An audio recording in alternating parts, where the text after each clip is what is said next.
Hello and welcome to the next lesson, Emotional Mastery 2.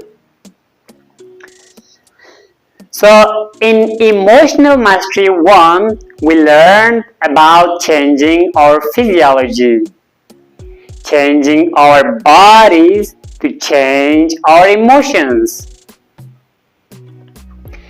But remember, I said there are two ways to change our emotions. Number one is physiology. We talked about that. There is something else you can change so that you can be in a peak emotional state as you learn English. And that is your focus, your mental focus. What you think about consistently. That would change your emotions also. So what do I mean by mental focus? How do you change your mental focus? What should you focus on and what you shouldn't focus on? First, let's talk about the negative. What you should not focus on.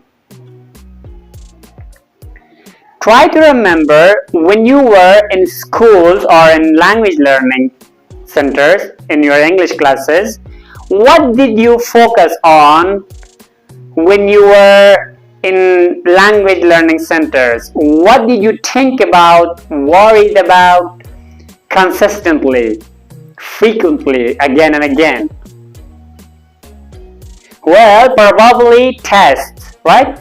That was one I thought about. You probably focused on test a lot. I gotta pass this test, I gotta pass this test and then grades. Will I get an A? Will I get a B? Will I get a C? Will I fail this course? So you are thinking about judgment.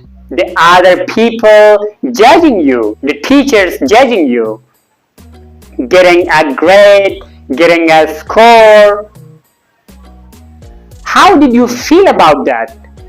When you think about test a lot, and you think a lot about a score, a grade, A, B, C, or maybe now you are thinking about the TOEFL exam. You are worried, what number will I get on a TOEFL exam? How does that affect your emotions?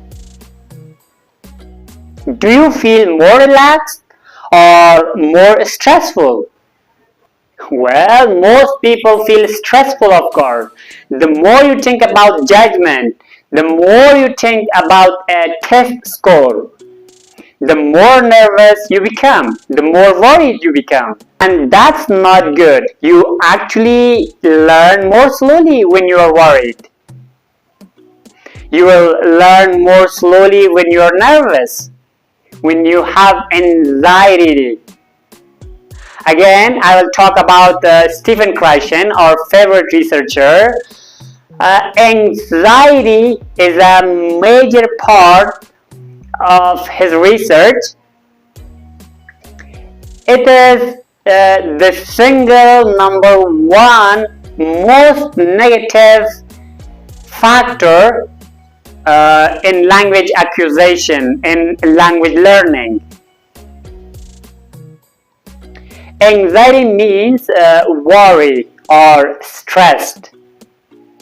And there are many studies about this. They study different language learners, study different English learners, and they put them in a situation that they are more stressed or more worried, and then have others that are in more relaxed situation. And the relaxed students always learn better and faster. So let's say after 6 months, the relaxed students will have better grammar, better pronunciation, better listening and understanding, better writing skills, better everything. The anxious students, the worried, the nervous students, the stressed students, of course, will have worse pronunciation, worse speaking ability, less vocabulary, worse writing skill, less listening and understanding, listening comprehension. So what was happening in school? You was actually learning to fail. You are training yourself to be stressed and nervous. You are training yourself to focus on things, tests, grades, teacher opinion of you that make you feel nervous, and that nervousness made you learn more slowly. So you don't want to focus on that.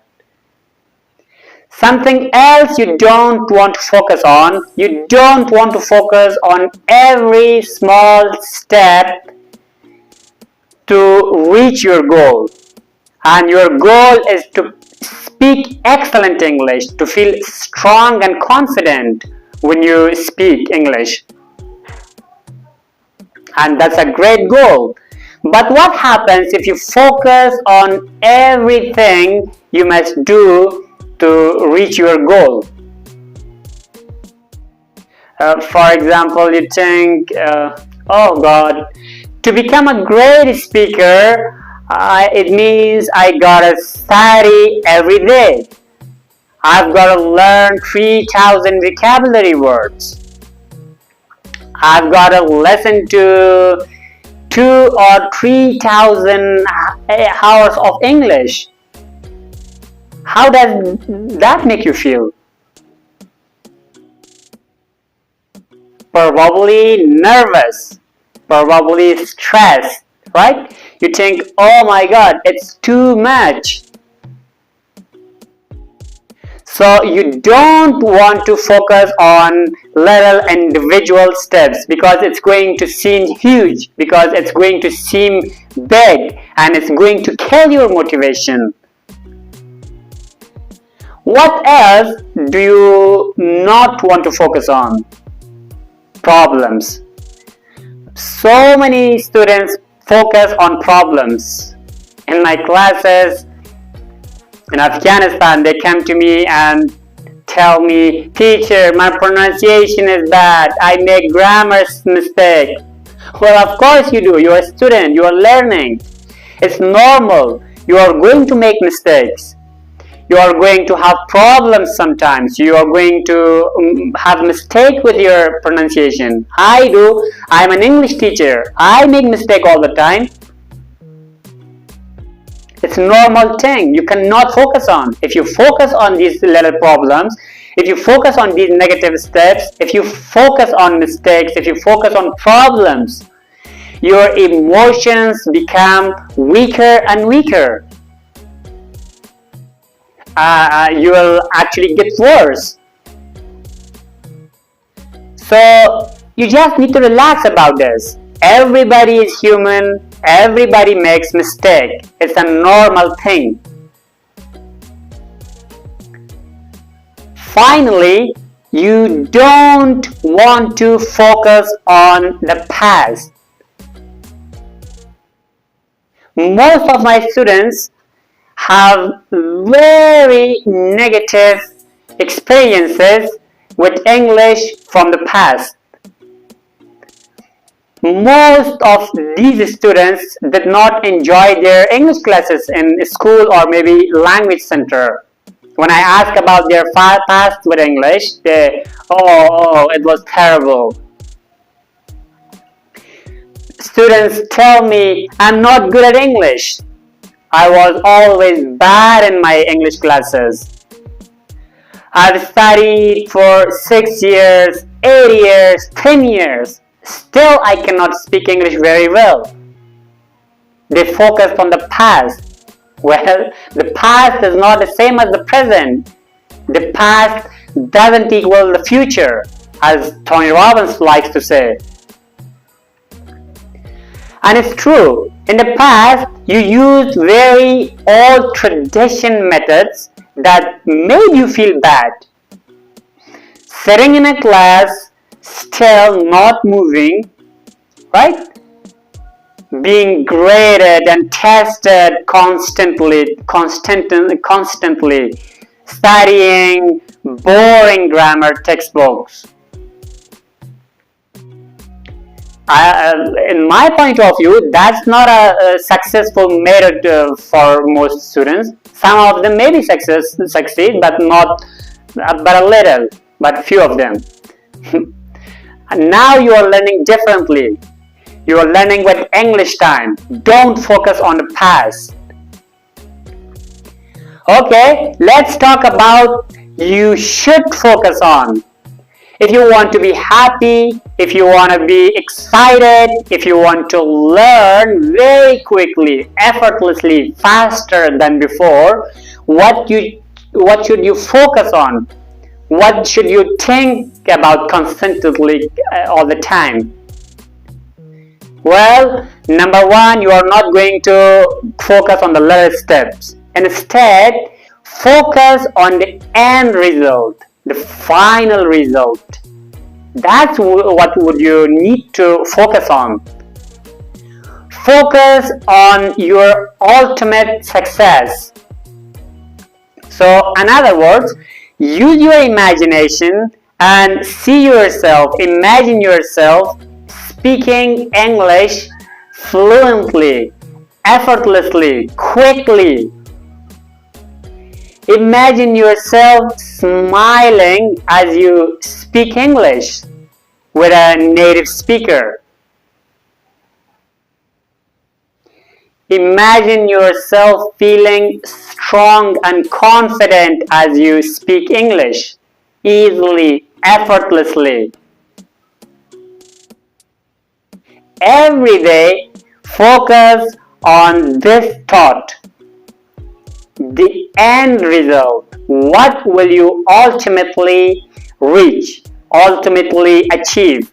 What will you finally do? Focus on the end result every day, the final result. Do not focus on the last step you must take every day. Focus on the final result.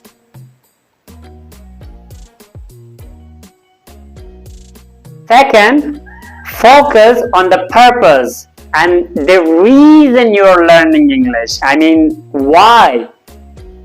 Why you are learning English?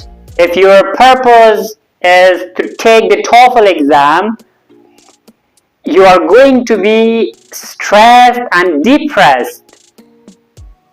Nobody is excited about the test. Well, nobody I know. That's not a good emotional thing to focus on. That's not a good reason to learn English. Taking a test is a terrible reason because it makes you feel stressed, nervous, tired, and bored. You need bigger and better reasons. Yes, you maybe need to take the TOEFL exam, but why? Why do you want to pass the TOEFL exam? Maybe you want a great job that requires English, or you can use English in international trades perhaps. Maybe you want to study in the United States, go to university in the United States, have a great adventure in another country. Well, that makes you to feel good. Thinking about that, imagine yourself in New York City or in San Francisco, meeting native speakers, talking effortlessly, easily, making new friends, a great new job with more money. Well, those are great things to focus on, right? So you want to focus on compelling, strong reasons why you are learning English. Why it's important for you to focus on these positive things. The benefits, things that makes you feel great. Do not focus on tests and exams, please. So number one, you are going to focus on the end result. You are going to focus on your purpose. So you have to imagine very vividly, very strongly in your head what it is you will finally do. See the end result and then feel the emotions. It's the last step. You want to feel the emotions. How will you feel when you reach these goals? So when you focus on speaking great English, right? Feel the emotions. Feel proud, feel happy, feel confident, smile big. Imagine how will you feel speaking excellent English.